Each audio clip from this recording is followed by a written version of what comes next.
구독자 여러분, 안녕하셨습니까? 한국교무사TV의 책 읽어주는 출판사. 오늘은 당신은 무한 능력자 세 번째 시간입니다. 책을 읽어드리겠습니다. 제2장, 너희들 자신을 알라. 인간이란 어떤 존재인가? 변화한다는 것의 정체. 생리학적 입장에서 말하더라도 세포가 분열해서 늘어난다고 하면 원래의 세포가 언제까지나 남아있고 그것에 다른 세포가 추가돼 가는 것 같지만 세포는 분열과 동시에 더 이상 원래의 세포는 아닙니다. 새로운 세포로서 원래의 세포는 사라진 것입니다. 모든 변화라고 하는 것은 그 전의 존재가 사라지고 다른 존재가 생겨난다는 것입니다. 또한 낡은 세포는 사멸해서 끊임없이 밖으로 운반되고 있습니다. 그러므로 사람의 몸은 태어나면서부터 시종 교체되고 있어서 세포의 부드러운 부분은 3, 4년만 지나도 이미 전부 교체되고 맙니다. 딱딱한 조직, 뼈라든가 하는 조직도 15년만 지나면 전부 바뀌어 버립니다. 이 15년에 대해서는 이 책의 출판이 1960년대니까 그 당시의 의견이고요. 현재는 7년이라는 얘기가 많이 있는 것으로 알고 있습니다. 그렇다면 응애하고 태어났을 때의 자신의 육체는 15년만 지나면 완전히 바뀌어져 버려서 이미 완전히 딴 사람인 것입니다. 15세의 사람이 30세가 되면 순전히 딴 사람이 되는 것입니다. 그러니까 15년 전에 돈을 빌렸어도 그것은 15년 후의 내가 빌린 것은 아니기 때문에 지불하지 않아도 된다. 법률상으로는 어떨지 모르겠지만 육체의 동자성, 그것은 저자가 만드신 조어인데요. 동일한 자기를 이루는 성질이라고 할까요? 그런 동자성이라는 면에서 말하면 어쨌든 이렇게 됩니다. 그렇지만 돈을 빌리고 15년이 지났으니 이제 시효가 지났다고 말해도 법률상으로는 책임을 면할 수 있을지 모르지만 인간으로서 책임이 없다고는 말할 수 없습니다.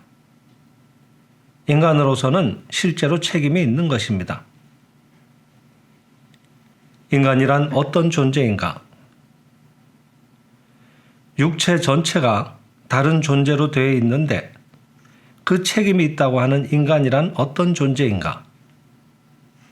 육체가 인간이라면 그 인간이 죄를 범하고 빚을 졌어도 15년 전 현재와는 완전히 다른 육체가 빚을 낸 돈으로 맛있는 음식을 사 먹은 것으로 그 육체는 지금은 없어지고 다른 육체가 여기에 살아있는 것이니까 나는 책임이 없다고 말할 수 있는 셈이지만 그렇게 말할 수 없는 것은 인간 그 자체는 육체가 아니기 때문입니다.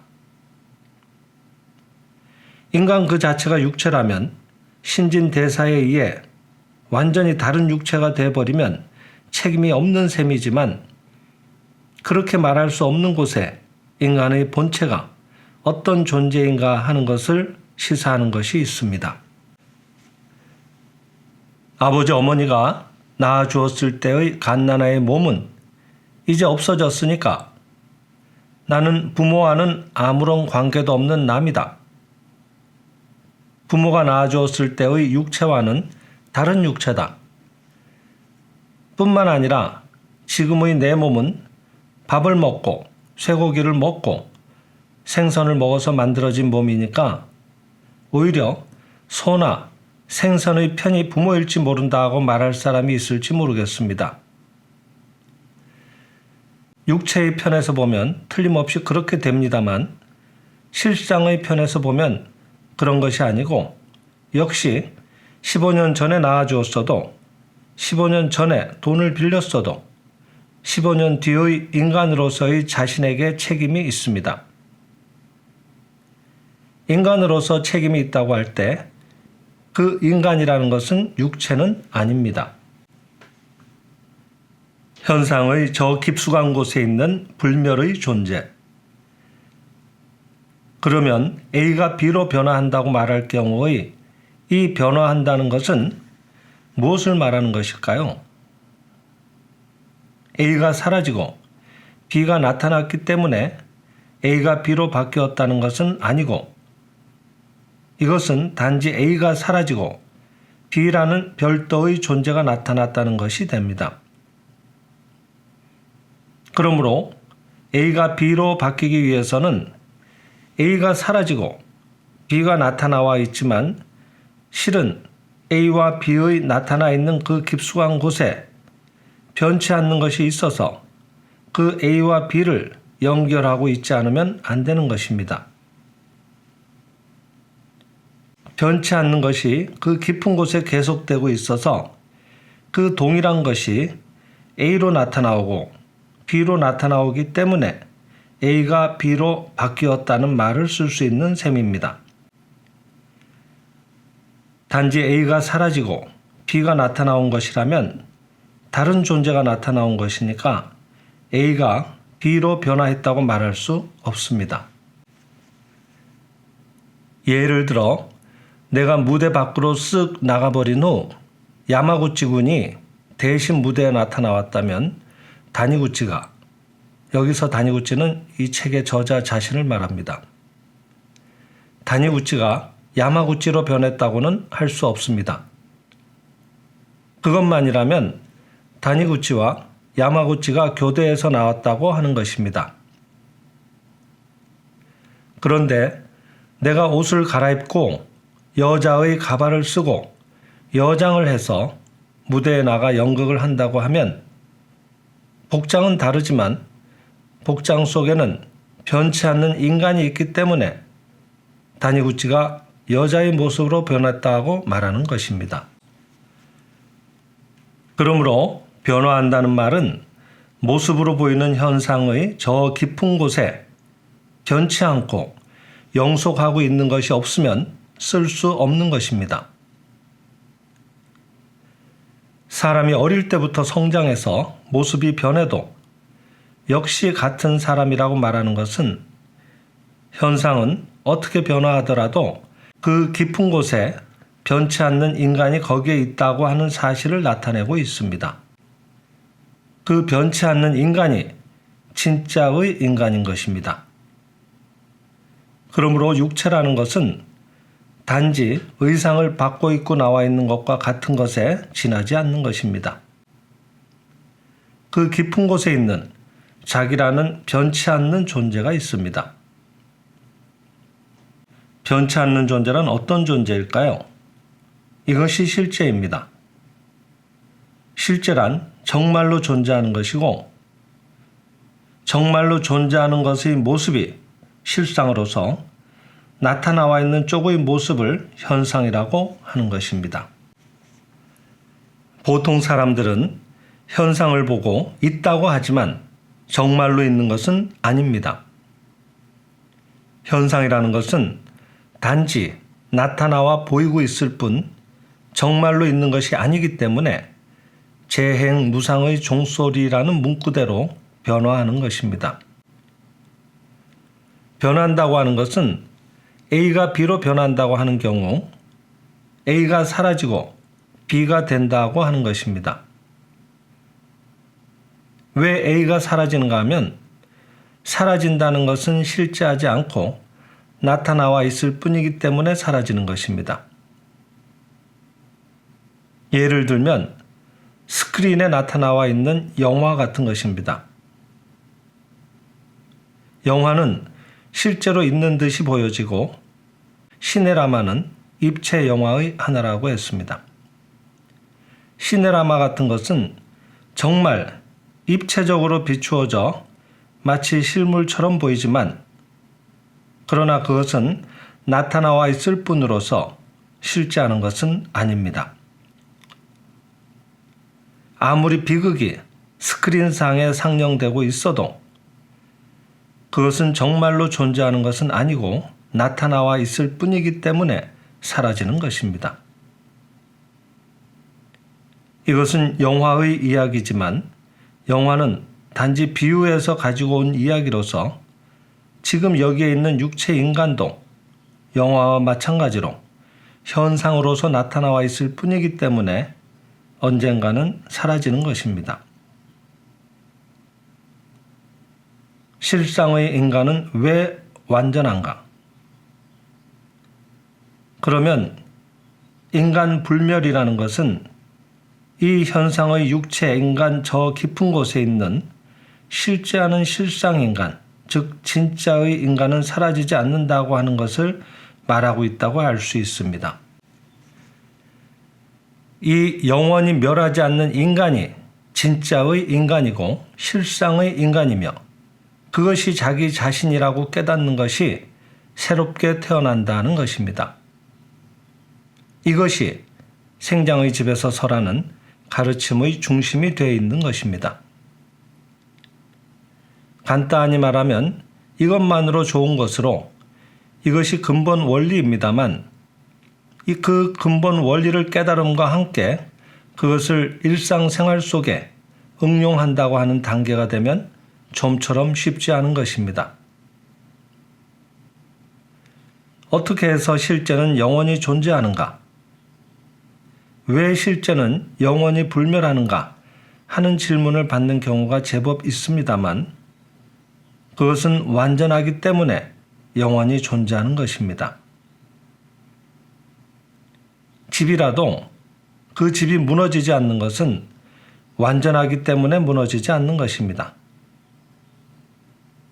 그러나 처음에는 완전했던 집이라도 점차 불완전해집니다. 기둥이 썩기 시작하거나 태풍에 기와장이 날아가 빗물이 새거나 어딘가 부식돼 그것으로부터 약해지거나 해서 점점 불완전해지니까 그 집은 무너지는 것입니다. 이와 같이 무너져 없어지는 원인은 불완전이라고 하는 것입니다. 영원히 완전한 존재는 결함이 없기 때문에 부서지지 않는 것입니다. 그러므로 영원히 부서지지 않는 실제라는 것은 완전할 수밖에 없습니다. 실제는 완전 원만함으로 부서지지 않습니다. 그러므로 실제하는 인간의 실상, 즉 진짜 인간은 완전함으로 부서지지 않는 것입니다. 이것을 깨닫는 것이 새롭게 태어난다는 것입니다. 육체 인간으로부터 실상의 인간으로 새롭게 태어나는 것입니다. 영혼의 필연적 요구. 어떻게 갓난에는 배우지 않고도 젖을 빨까? 그런데 우리들 생명은 응애야 하고 태어났을 때 그때 시작된 것이 아니라고 하는 것은 태어나면 바로 젖을 빠는 법을 알고 있다고 하는 단순한 사실을 생각해 봐도 알 수 있습니다. 처음 응애야 하고 태어나 누구에게 배우지 않고도 젖을 빨면 그곳에서 젖이 나와서 그것을 먹고 자란다고 하는 것을 알고 있다는 것은 우리들 생명의 안에 배우지 않고 알고 있는 신의 생명이 깃들여 있다는 것을 나타내고 있습니다. 바꾸어 말하면 우리들의 생명은 출산 때 태어나는 것이 아니고 신의 생명이 전부터 있어서 그 신의 생명이 깃들여 온 것입니다. 그러므로 젖을 먹는다든가 먹지 않는다든가 하는 태어났을 당시에는 미처 경험하지 못한 일들을 경험을 초월해서 알고 있는 것입니다. 즉, 경험을 초월해서 알고 있다는 것은 우리들 자신의 생명 그 자체가 초경험적 실제라는 것을 의미하는 것입니다. 우리들의 생명은 현세의 경험을 초월한 실제입니다. 달리 말하면 우리들의 생명은 현재만의 존재는 아니고 현세를 초월한 초경험적 실제라고 하는 것입니다. 다시 바꾸어 말하면 우리들의 생명은 신의 생명이라는 것입니다. 우리들의 생명 그 자체가 현세의 경험에 의해 처음으로 만들어진 것이 아니고 초경험적 실제가 이 육체에 깃들여 와서 그것이 여기에 살아있는 것이니까, 즉 신이 여기에 살고 있다는 것이 됩니다. 신이란 무엇인가?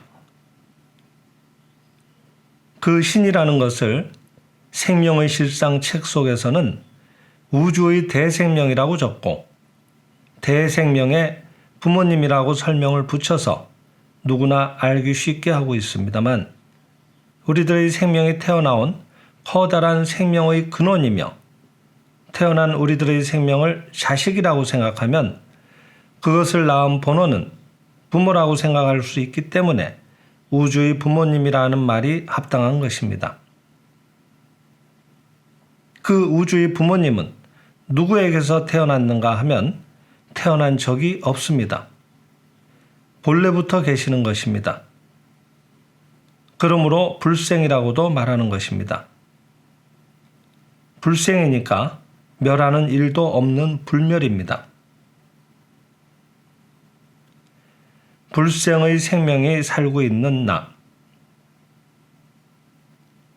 그 불생의 생명이 우리들에게 깃들여 있는 것이니까 육체는 죽어도 우리들의 생명은 죽지 않는 것입니다. 그 우주 부모님의 생명의 흐름 속에 융화돼서 함께 흘러가는 것으로서 멸하지 않는 것입니다. 이와 같은 생각은 예로부터 불교에서도 설하고 있었던 것입니다. 이것은 분명히 그대로이고 틀림이 없습니다. 우리들의 생명이 본래 초경험적 실제이고 신의 생명이 흘러 들어와 살고 있는 것이라고 하면 어떤 때에는 김아무개의 육체라고 하는 파이프 속을 초경험적 실제인 신의 생명이 통과해서 나가기도 합니다. 그것을 죽음이라고 합니다만 그 생명은 죽은 것이 아니고 육체라는 파이프를 벗어나 구원, 즉 영원의 생명이 돼서 흐르고 있습니다. 그러므로 인간의 생명은 육체를 벗어나서도 불멸이라고 하는 것이 됩니다. 이것은 인간의 생명이 육체를 벗어나서도 대생명인 부모님의 생명과 일체라고 하는 의미에서 계속 살아있다고 하는 것입니다. 그러나 이 육체라는 파이프를 통해서 온 생명도, 육체에 잉태되기 전의 생명도, 잉태된 뒤로 한번 육체로부터 빠져나갔던 생명도 모두 마찬가지로 우주의 대생명에 복귀해서 하나로 돼 개성이 사라지는가 하면 그렇지는 않습니다. 개성을 지닌 채로 우주의 대생명과 일체가 되어 있는 것입니다. 여기에 넓은 바다에서 길어온 바닷물을 플라스크라고 하는 것은 가는 대롱 모양의 실험용 용기라고 했습니다. 여기서는 육체를 비유하고 있습니다. 플라스크 속에 넣으면 일정한 모양을 하고 있게 됩니다. 그 일정한 모양이라는 것이 개성입니다. 그 물을 바닷물 속으로 되돌려 놓으면 플라스크의 일정한 모양을 하고 있던 물은 없어져 버리고 넓은 바다와 하나가 돼서 파도치게 됩니다. 이것이 영원의 생명과 일체가 됐다고 하는 것입니다. 개생명, 즉 개체의 생명은 대생명의 넓은 바다와 일체가 돼도 일체이면서 개성을 가진 채 존재하는 것입니다. 이 점이 보통의 물과 다른 것입니다. 인간이 죽지 않는다고 하는 것이 단지 컵에 따른 한 잔의 물을 넓은 바다에 부어버린 것처럼 전체와 하나가 돼버리는 것이라면 인간은 무엇 때문에 개성을 가지고 이 세상에 태어나 여러 가지 슬픔이나 고통을 통해 절실히 개성을 가지고 경험하고 절실히 개성을 지니고 노력하고 절실히 개성을 지니고 생장해 온 것인가 하는 점에 있어서 그 절실한 개성적 체험으로서의 획득이 완전히 헛된 것이 되어버리는 것입니다. 그리하여 무엇을 위한 노력인지 생장인지 체험인지 하는 것이 되고 신은 단지 쓸데없고 헛된 것을 위해 우리들이 노력하게 만들었다고 하는 것이 됩니다. 신은 그와 같은 공허한 일을 하시기 위해 노력하셨을 리가 없습니다. 예를 들면 다니구찌의 경우 다니구찌라는 자가 태어나 여러 가지 수행을 하고 학교에 가고 공부도 하고 그 사람이 아니면 경험할 수 없는 여러 가지 특수한 체험을 쌓아서 모처럼 그 사람의 생명이 풍부해지고 인격이 향상되었다고 합시다.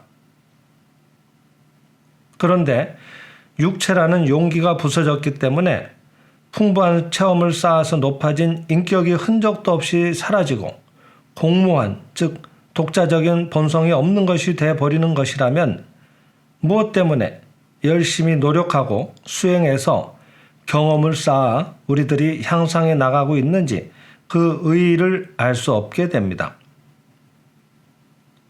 공부한 사람도 방탕한 생활을 한 사람도 가치 있는 어떤 체험을 하지 않고 목을 메고 자살한 사람도 하나같이 똑같아지는 것이라면 노력하는 것을 그만두고 빨리 자살이라도 해서 대생명과 일체가 되는 편이 좋다고 하는 것이 됩니다. 만약 그런 것이라면 아무래도 석연치 않아집니다. 우리들은 역시 나는 나로서 개성으로서의 존재는 계속돼 가기를 영혼 밑바닥으로부터 절실히 예상할 때야말로 그것을 전제로 해서 우리들의 매일의 노력이라는 것이 성립되는 것입니다. 노력한 자도 노력하지 않은 자도 육체만 부서지면 우주의 대생명에 복귀해서 일체가 되는 것이라면 아무것도 공부할 필요는 없습니다. 그리고 최고의 깨달음이 우주 대생명과 일체가 되기만 하면 되는 것이라면 지금 목이라도 메고 죽는 편이 꾸준히 공부하는 것보다도 신속히 우주 대생명과 일체가 되는 길이라고 하는 것이 됩니다. 그러나 그런 일은 있을 수 없는 것입니다. 네, 오늘은 여기까지 읽어드렸습니다. 감사합니다.